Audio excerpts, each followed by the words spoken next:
Bonjour à toutes et tous, cette séance du lundi 16 est consacrée à la correction des exercices du chapitre 6 que vous aviez à faire pour jeudi dernier, qu'on avait commencé à corriger mais pas terminé. Donc ces exercices sont disponibles en PDF avec leur correction sur le NT.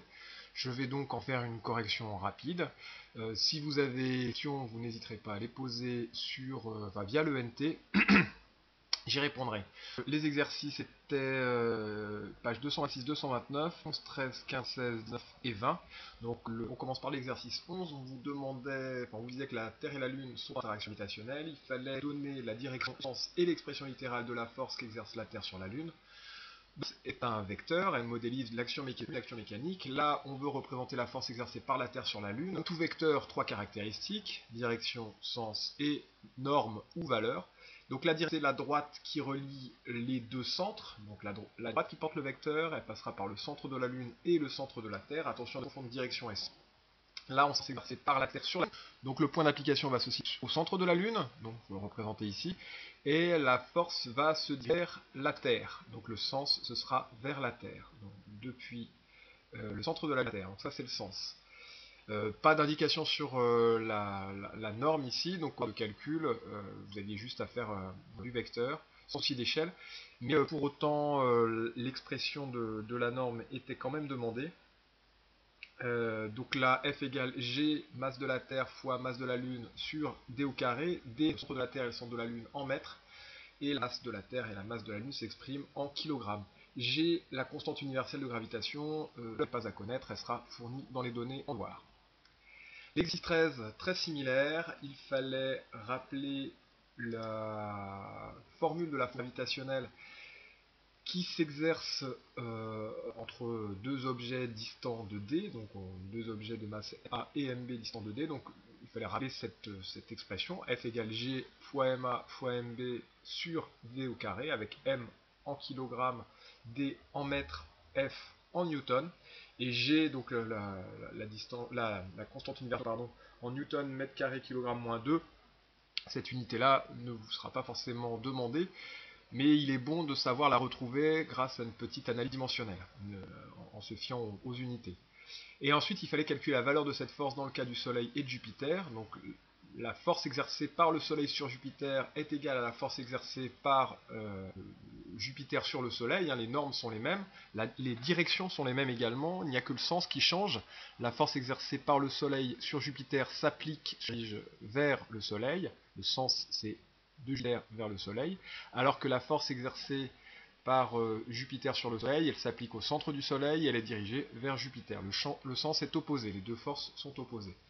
Donc l'applique 6,67 10-11 était fournie, constante universelle de gravitation. Les deux masses fournies dans les bonnes unités en kilogrammes, donc pas de précaution particulière à prendre. La distance par contre, Jupiter-Soleil était fournie en kilomètres, il fallait la convertir en mètres. Le préfixe correspond à 10 puissance 3, donc 10 puissance 8 fois 10 puissance 3, ça nous faisait 10 puissance 11. On n'oubliait pas de mettre au carré ici, puisque c'est égal GMAMB sur D carré, donc on n'oublie pas le carré. Le résultat est évidemment en newton, puisque c'est une force. Le principe des actions réciproques. Alors, avant de traiter cet exercice, un petit retour sur le cours. Donc le principe des actions réciproques a été vu dans le chapitre 6. Donc lorsque deux systèmes sont en interaction, l'un sur l'autre des forces opposées, ces forces ont la même droite d'action, donc non seulement la même direction, mais en plus la même droite d'action, c'est-à-dire ça passe par le même point, en fait, le même point d'application, des sens opposés.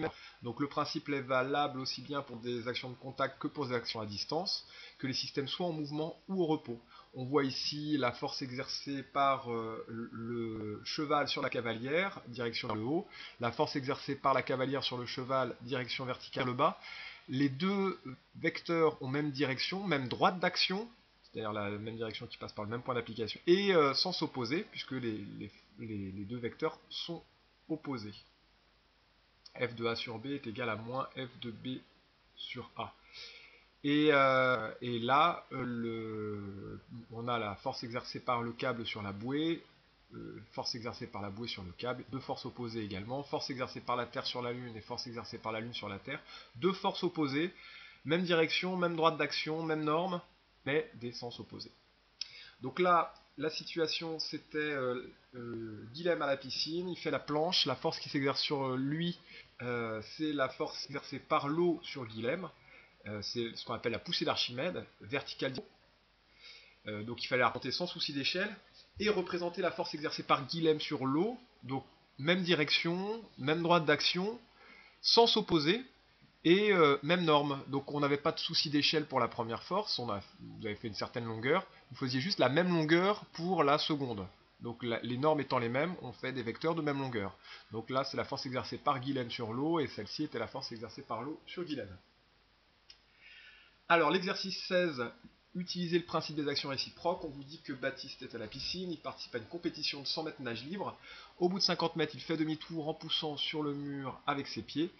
À l'aide du principe des actions réciproques, justifier l'intérêt pour Baptiste d'utiliser le mur pour faire son demi-tour. Donc le principe des actions réciproques, qu'on trouve aussi sous le nom de troisième loi de Newton, indique que quand on a un corps A qui exerce une force sur un corps B, une force F de A sur B, alors B exerce sur A une force F de B sur A, telle que F de B sur A égale moins F de A sur B. C'est-à-dire que ces deux forces ont même direction sans s'opposer et même norme.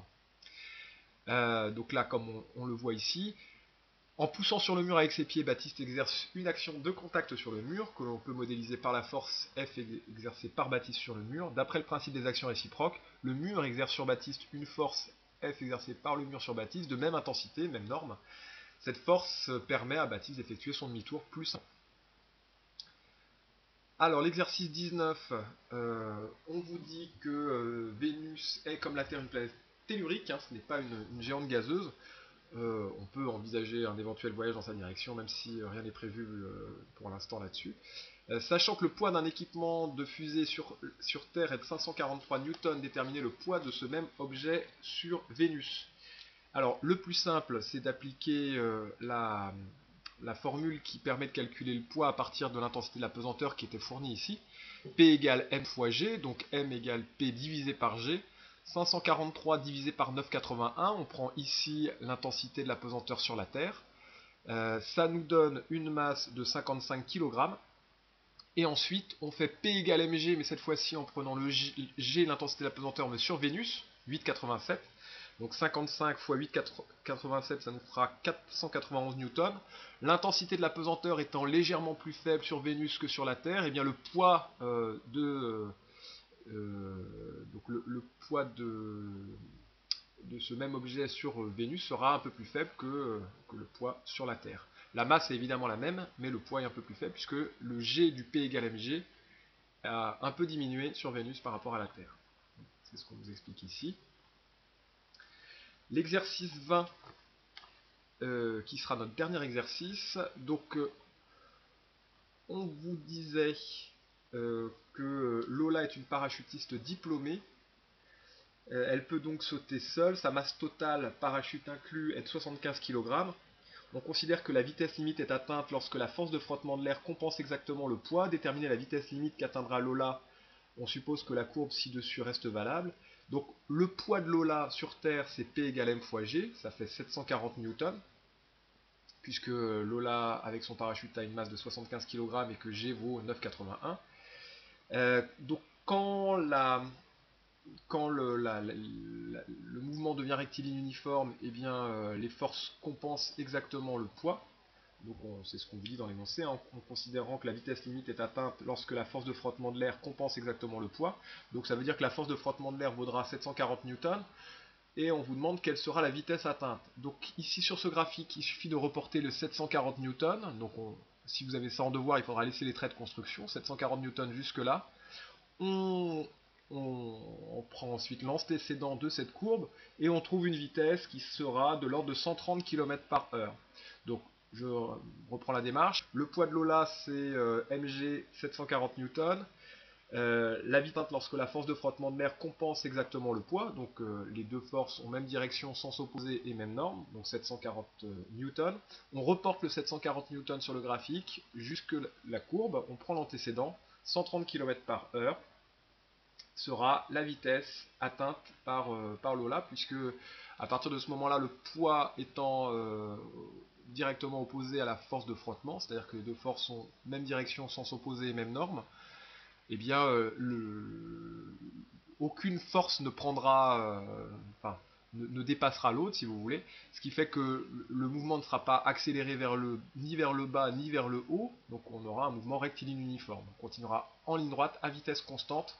Donc là, vous l'avez compris en rapport avec le TP de ce matin, c'est une application du principe d'inertie. Dans cette situation, on est dans un cas de principe d'inertie, c'est-à-dire qu'on a des forces qui se compensent, donc le mouvement devient rectiligne uniforme à partir du moment où la force de frottement de l'air compense le poids. Voilà pour ces exercices et voilà pour le cours de ce lundi. Si vous avez des questions, n'hésitez pas via l'ENT. Bonne journée, prochain cours jeudi. Alors d'ici là, vous révisez le cours. Le cours de jeudi sera sur le principe d'inertie, donc vous reprendrez le TP aussi. Bonne journée.